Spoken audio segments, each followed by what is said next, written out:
सांगली मिरज कुपवाड महापालिकेवर भाजपचेच कमळ फुलेल. भाजप स्वबळावर 78 जागांवर निवडणूक लढवत आहे. माजी पालकमंत्री आमदार सुरेशभाऊ खाडे. सांगली मिरज कुपवाड महानगरपालिका क्षेत्राचा खरा विकास राष्ट्रवादी किंवा काँग्रेसने नव्हे तर भारतीय जनता पक्षानेच केला आहे. आगामी महापालिका निवडणुकीत भाजपचेच कमळ महापालिकेवर फुलणार असा ठाम दावा माजी पालकमंत्री तथा आमदार डॉ. सुरेशभाऊ खाडे यांनी केला आहे. मिरज येथील प्रभाग क्रमांक 7 मधील उमेदवार माजी नगरसेवक गणेश माळी, श्रीमती बानू मुसा जमादार, दयानंद खोत, उज्ज्वला बुधाजी कांबळे तसेच प्रभाग क्रमांक 20 मधील योगेंद्र थोरात यांच्या सहकार्याने उमेदवारी अर्ज दाखल केल्यानंतर आयोजित कार्यक्रमात ते बोलत होते.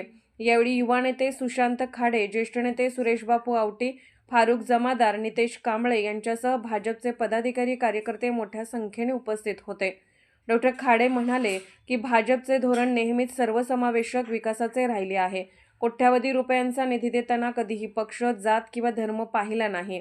जनतेच्या विकासाला सर्वोच्च प्राधान्य देण्यात आले. कोणकोणत्या पक्षात गेले याची भाजपला चिंता नाही. भाजपमधून कोणीही दुसऱ्या पक्षात गेलेले नाही हेही त्यांनी स्पष्ट केले.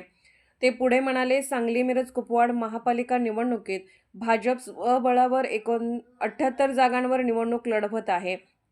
आम्ही सिस्टीमनुसार काम करणारा पक्ष असून संघटनात्मक ताकद, विकासाचा अजेंडा आणि कार्यकर्त्यांची मेहनत यांच्या जोरावर भाजपच महापालिकेवर सत्ता स्थापन करेल असा विश्वासही त्यांनी व्यक्त केला.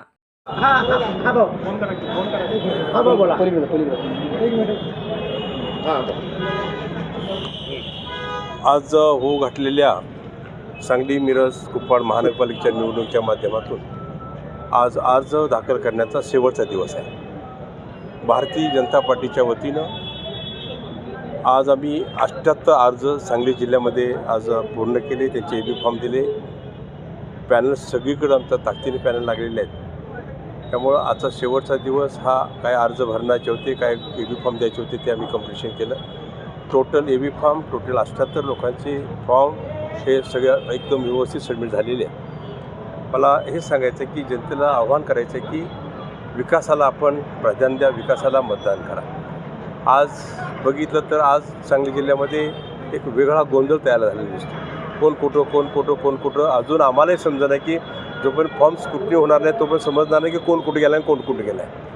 पण ह्या निवडणुकीच्या माध्यमातून भाजप एका ताकदीनं, एकवटून कार्यकर्ते सगळे नेते मंडळी एका ताकदीनं, एका विचारानं, एका माध्यमातून हे सगळे ताकदीनं लढायसाठी सज्ज झालेले आहेत. आणि आम्ही ही निवडणूक पुऱ्या ताकदीनं भाजपच्या वतीनं आणि आमच्या मित्रपक्षाच्या वतीनं काय असतील ते त्यांच्या माध्यमातून आम्ही ही ताकदीनं लढू.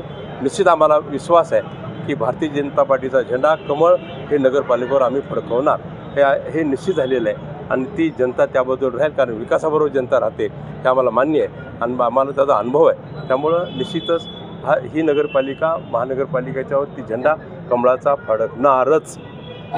महापालिकेचे उत्पन्न जरी मर्यादित असलं तरी सुद्धा राज्य शासनाचा निधी असेल किंवा तुम्ही किंवा सांगलीच्या आमदारांनी भरपूर निधी दिला, कुठलाही पक्षपेक्षा बघितलं नाही तरी सुद्धा आता मित्रपक्षाकडून नाराजी, जागा आरोप केले जातात. सांगतो, मागल्या वेळी आम्ही निवडून आलो होतो त्यावेळेला आपला झेंडा तिथे लागला होता. त्यावेळी देवेंद्र भाऊंनी 100 कोटी आपल्याला बक्षीस म्हणून दिलं होतं. त्यानंतर बऱ्याच वेळा शासनाचे पैसे आणण्यासाठी आम्ही सगळे आमदार, भाजपचे आमदार एकजुटीनं ताकद लावून भाजपच्या देवेंद्र भाऊंच्याकडून आम्ही पैसा नगरपालिका भरपूर आणला. मी पालकमंत्री असताना देखील नगरपालिकेला भरपूर पैसा दिला. कामं संपत नसतात, कामं असतात, कामं राहतात. आता हे निवडून आले की ते पॉइंटेड होतात, तिकडं होतात, पण सुरलेली कामं ही भाजप पुऱ्या ताकदीनं करेल. देवाभाऊ आम्हाला पैसे देतील आणि निश्चितच केंद्रातून काय पैसे आणायचे, काय स्कीम आणायच्या. आता आम्ही रेल्वे पूल बांधले. आज रेल्वे पूल काय शासनाचा पैसा नाही आहे, पण तो केंद्राचा पैसा आहे. आम्ही आता टाकळी रोडचा आपण पूल बांधला, आता आपण बेडेचा पूल बांधतोय. हे वरून पैसे आले आपल्याला, पण केंद्रातूनही पैसे आपल्याला विकासासाठी आणता येतील, राज्यातून आणता येतील. त्यामुळं आम्ही दोन्ही आमदार, सांगलीचे आमदार म्हणजे दादा आणि मी आणि आमचे सर्व सहकारी असतील, त्या सहकार्याच्या माध्यमातून निश्चितच काय राहिलेला विकास पूर्ण करण्याचा आम्ही कटिबद्ध आहोत.